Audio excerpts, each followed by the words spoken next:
In the year of our Lord 2025, a clear indicator that you do not possess the discernment of the Holy Spirit is if you desire to purchase a Labubu. Or at least that's, I guess, what the Christian community would have you believe, because they are evidently so clearly demonic and linked to the demonic world. Today we're going to talk about Labubus and whether they are actually a demonic toy created to serve the purposes of demons, created to resemble a demon called Pazuzu. Is that really it? Or is it a little bit deeper than that? I actually think there's quite a bit of surprising information about the Labubu out there that is a little bit more interesting than just this basic little comparison that we're doing. And so I want to talk genuinely about what the story is behind the Labubu, what it's conflated with, what it has to do with, and what that could mean for whether or not it's demonic or evil, or what Christians should think about Labubus and whether they should obtain them. So let's look into some deeper information about this interesting little critter. They are just a little creepy looking, aren't they? They're definitely a little creepy looking. I have to give them that. So Labubu was created by an artist called Kasing Lung as part of another work in his universe called the Monsters universe. And his reason for having created the character is that he spent time in the Netherlands as a young person and was heavily inspired by Celtic folklore, mythology, stories about things like fairies and elves. And that was what influenced his creation of the monsters. So is that enough to say that he wasn't influenced by a demon to create the monsters? Well, there's a lot of information there. I mean, let's just take a look at some of these Labubus to start off here. These are, interesting. They're kind of creepy looking for sure. Some of them, you could see how people might think that they're a little bit cute, but some of the art and some of the things that have been done with them are definitely a little bit more sketchy, I feel like, when you look at it. Some of these pictures here, the Labubu's got wings. It's looking a little bit more demonic, kind of in that area. Here's some ones making some cross poses or just T-posing, use your discernment, whatever you think of that. And then the big thing is that everybody talks about the similarity to Pazuzu. So we're going to get into that in a little bit. And the first thing I want to do is we're just going to look at the basic information about this Labubu and just see if there's anything that's actually in here, if there's anything actually in its information that's sketchy or creepy or related to anything demonic before we get into the whole Pazuzu thing. So first thing, if you're just looking through the Wikipedia page, you can find, I think, a couple of really interesting pieces of information. One of them is that it was used at this 9 Emperor Gods festival last year related to Singapore's Ling Lian Bao Tian Temple. They collaborated with the toy elements to attract younger generations to these traditional religious practices. So these Labubu figures were dressed as devotees in white clothes, white hats, and yellow sashes and participate throughout the festivities. This drew a lot of attention, they say, and the temple had to clarify that the toys were merely acting as devotees and were not being worshipped as offerings, so no disrespect was intended. It's very interesting. Okay, but as part of this festival, you can read about some of the stuff that they do, and so it has a subsection on Phuket ritualized mutilation. In accordance with the traditions, many religious mediums will conduct ritualized mutilation upon themselves and one another while under a trance-like state, including but not limited to impaling through the cheeks, arm, face, legs, back, etc., with everything from as small syringes to as large as is agreed upon between all members. Partial skinning, the skin is not removed, just cut and flipped over. Slashing of the limbs, chest, stomach, and especially tongues with swords, axes, and knives. Bloodletting, the removal of tissue, and intentionally wrapping or standing near firecrackers as they are lit. I felt like it was necessary to read all of that to you because to me, that seems like a lot. I'll do my best to be respectful to other people's religious practicum here, but I don't think that anybody should feel that this is okay. It's just interesting, at least. This doesn't necessarily implicate the Labubu, but it's at least interesting that they wanted to make use of the Labubu for this practice. Here's a picture of the people slicing open their tongues and bleeding on themselves for this ritual in Phuket. Whatever you say. Also related to this festival and to this religion is this expression masong, who are people who invite the spirits of gods to possess their bodies. Masong is the word for horse in Thai, and the name masong refers to how the spirits of the gods use the bodies of these people as a vehicle, as one who rides a horse. That's very interesting. So we have these ideas of like self-mutilation, body harm, rituals, and possession in this festival that they chose to use the Labubu for, and it striked up a lot of controversy. So to me, that's at least interesting to start. Some other interesting controversy that you can find about the Labubu right away was that in July of this year, authorities in the Kurdistan region of Iraq announced that they had banned the sale of the doll due to claims that it had resulted in behavioral problems in children. Authorities also seized at least 4,000 dolls in the Erbil area following media reports of the dolls containing demonic spirits. So they're taking this very legit over in Iraq's Kurdistan region. And they didn't do this for just no reason either. They have some references here. And according to this article, one psychological consultant described the doll as carrying poison in honey, referring to the fact that its appearance combines innocence with mystery and cunning features, which could lead to confusion in a child's concepts. So the idea is that the Labubu, by being both smiley and evil and mischievous, is confusing to children, which kind of, yeah, like that makes sense. Labubu is hardly the only thing that does that. Perhaps it's just one of the most extreme examples, but apparently that can legitimately have some kind of psychological effect, especially on younger children. Some consultants related to this ban in Iraq also reported that it causes skin diseases, shortness of breath, and numerous problems in homes. They added that it contains a demonic spell that tells the story of a demon that used to appear in ancient Arab lands to stir up chaos. I don't know what that means. That's just a one-off line there, so take that as you will. Okay, so that's just some of the controversy that you can find just like reading through the Labubu Wikipedia page. So let's back up a little bit and talk about Kasing Lung. We don't have a huge amount of backstory on him, so what we can talk about is kind of what he's done, what he's created, and why he said he created it. But like I said, his creation of the character Labubu is part of a larger universe that exists in these books that are about a collection of monsters called the Monsters. And so the most famous is Labubu, but it also includes Zamomo, Taikoko, Spooky, and some others. I think there's an interesting note here that Labubu is a kind-hearted character who always wants to help out, but keeps accidentally doing bad things. To me, that just kind of religiously sounds a bit interesting. There's some interesting elements of that if you're thinking about it. Like, why would he want to help but always keep doing a bad thing? Like, what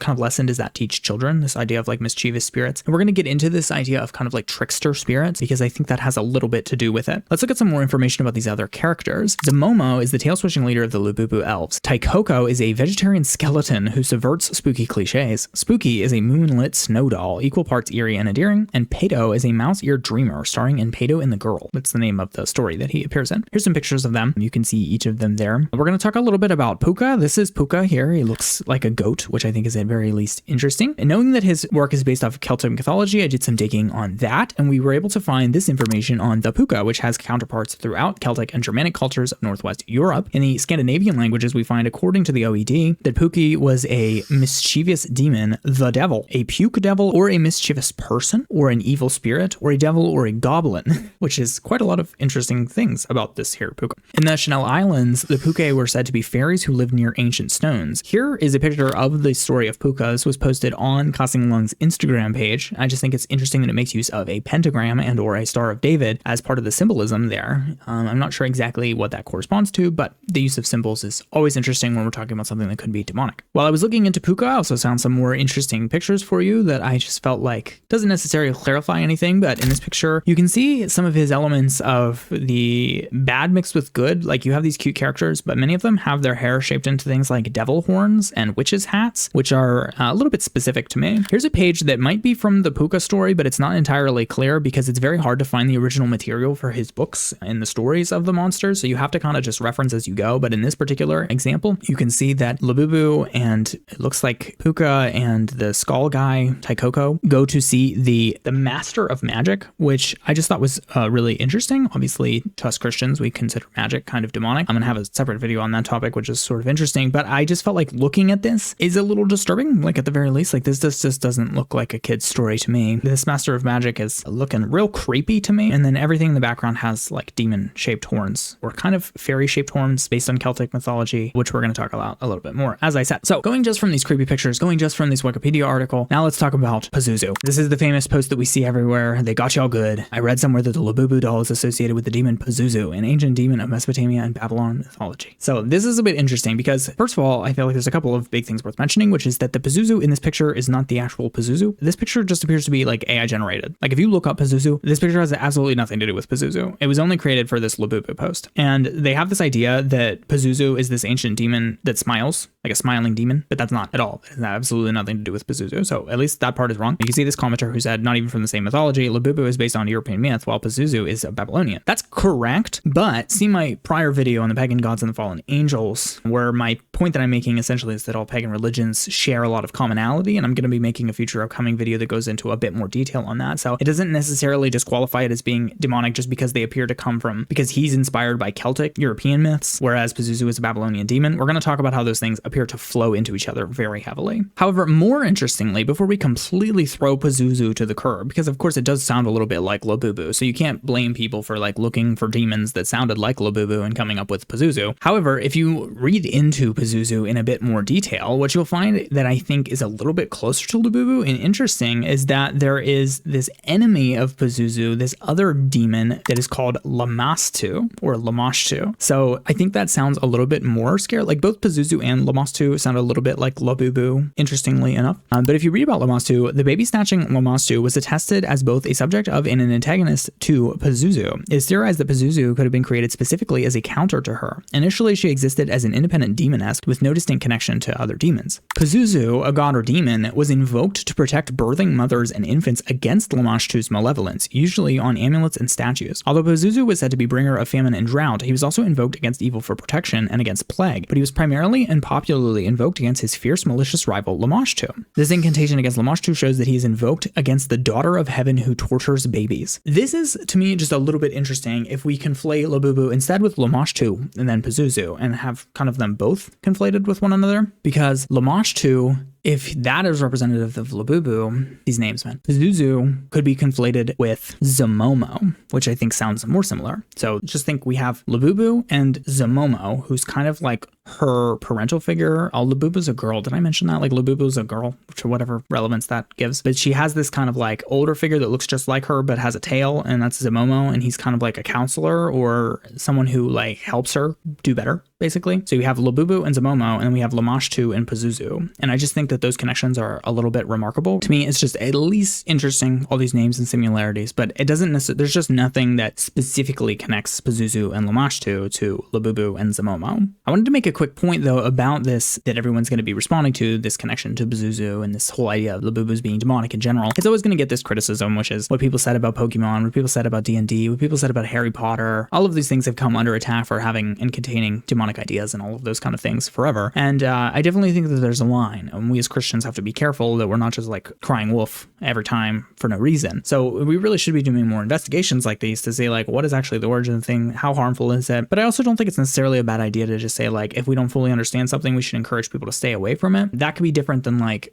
telling your kids to stay away from that. They're not allowed to have their own Labubus versus like condemning everyone who has a Labubu and saying that they don't have the Holy Spirit. Wait, did I do that? The point being, we can't jump to conclusions. We have to look into it just a little bit deeper. If Labubu is not necessarily based off of Pazuzu or any kind of demonic entity that we found, what is he based off? As we said, he was inspired by Celtic mythology, and he said clearly that he based the idea off of elves and fairies in Celtic mythology, which are conflated creatures that are kind of trickster creatures in the woods. So let's just do a quick backdrop on elves and fairies and see what we can find about that. If you just look into the history of elves, Celtic style, not like Lord of the Rings elves, you can see that it had lots of affiliation with things like pagan gods. Sometimes it seems to refer more to groups of people, and at the point in time where we're translating Latin into English, it was used in place of the Latin word for nymph, which has a lot of kind of influence on where it comes from. So it has a lot to do with kind of this feminine idea of elf beautiful, as it says here. And it compares it to biblical characters like Sarah and Judith, which is really interesting. In Middle English and early modern Scottish evidence, while still appearing as causes of harm and danger, elves appear clearly as human-like beings. They become associated with medieval chivalric romance traditions of fairies, and particularly the idea of a fairy queen. A propensity to seduce or rape people becomes increasingly prominent in the source material. Around the 15th century, evidence starts to appear for the belief that elves might steal human babies and replace them with changelings. That's at least weird too. Every time we go down a rabbit hole about this, you get into this kind of idea of targeting children. So Lamashtu is targeting babies, elves are targeting babies, and is Labubu targeting babies? It's causing problems with kids and babies. I mean, that was why it was banned in Iraq. So there just seems to be a lot of stuff going on here with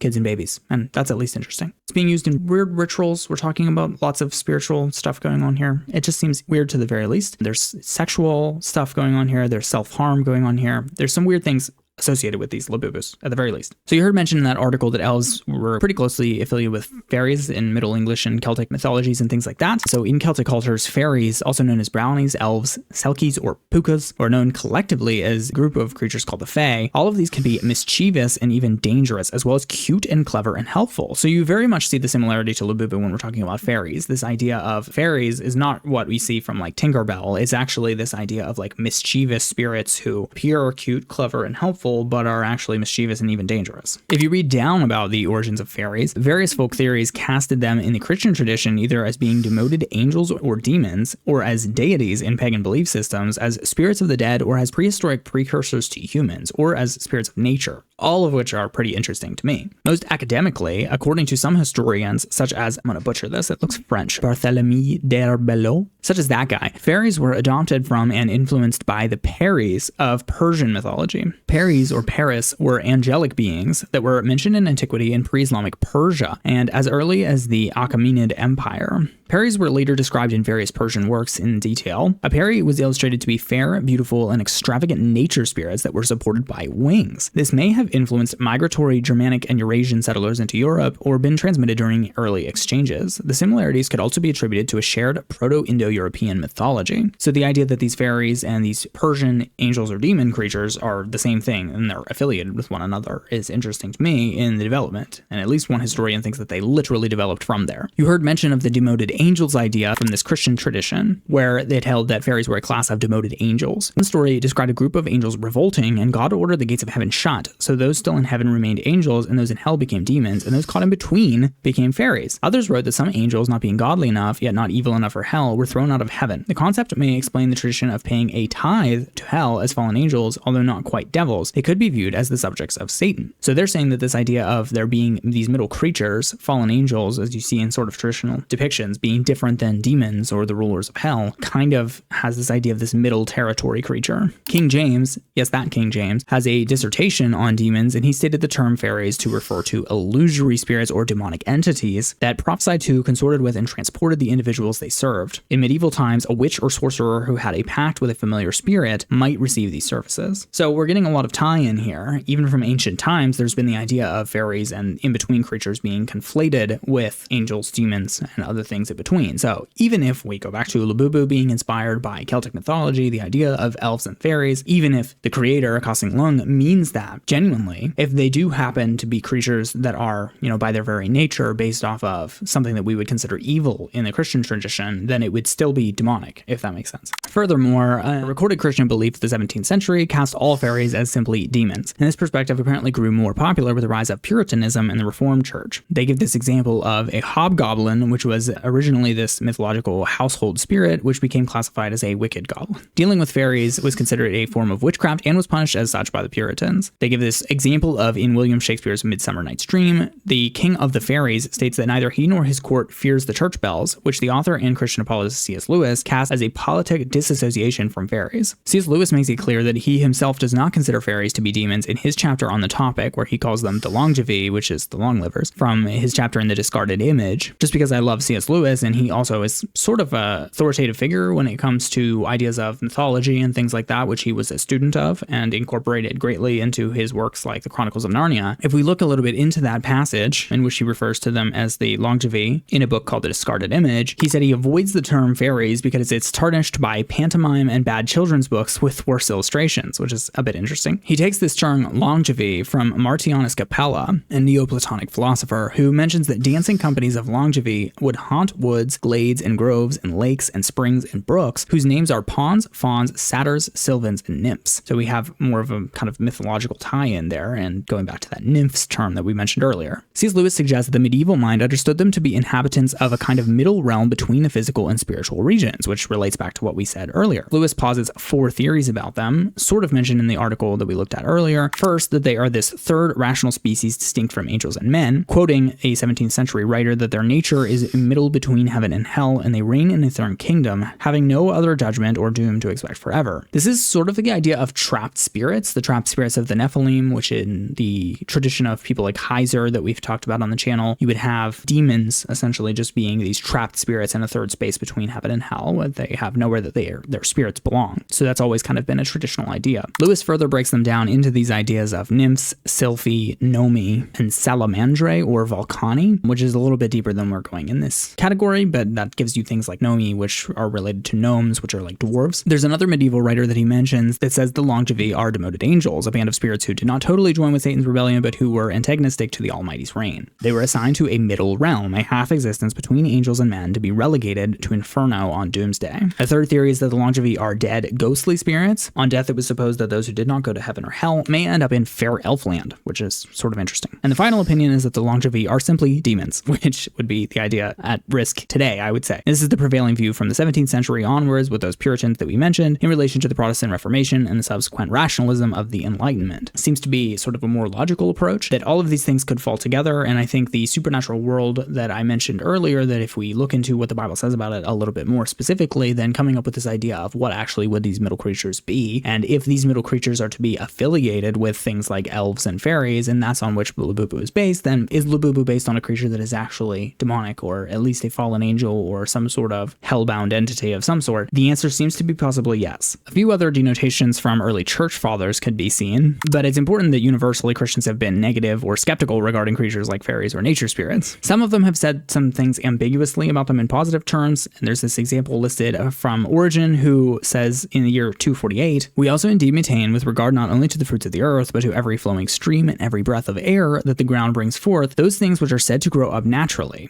The water springs in fountains and refreshes an earth with running streams, that the air is kept pure and supports the life of those who breathe it, only in consequence of the agency and control of certain beings, who we may call invisible husbandmen and guardians, but we deny that those invisible agents are demons." So interestingly, Origen, who has a lot of interesting perspectives, has this interesting perspective where he says that there are these middle creatures that seem to be governing over things like aspects of nature, but they aren't necessarily demons, which is sort of interesting. He doesn't tell us what they are. However, shortly afterwards, we have Athanasius of Alexandria saying that it is exclusively negative, where he says in On the Incarnation that they are simply demons, taking up their abode in springs or rivers or trees or stones and imposing upon simple people by their frauds. So that's at least only 200 years after Christ. We can go back and source the idea of fairies, nymphs, or in-between creatures being associated with simply demons. So we're not to draw a full throttle conclusion about Labubu, but a culmination of the evidence here seems to suggest it's been involved in a lot of weird things. Did it actually cause behavioral issues with children in Iraq? Possibly. Is it interesting that that region is quite close to Persia, which is where these things seem to originate from? I do think that that's interesting. It's interesting that they're used in strange imagery. It's interesting that they are appearing with relation to things like death and skulls and taking on cross shapes and taking on devil outfits. It's interesting that they could cause behavioral issues. It's interesting that there's a psychological reason why they could do so. It's interesting that the basis on which they were based does seem to be demonic in the history of the Christian tradition, and that is Celtic mythology.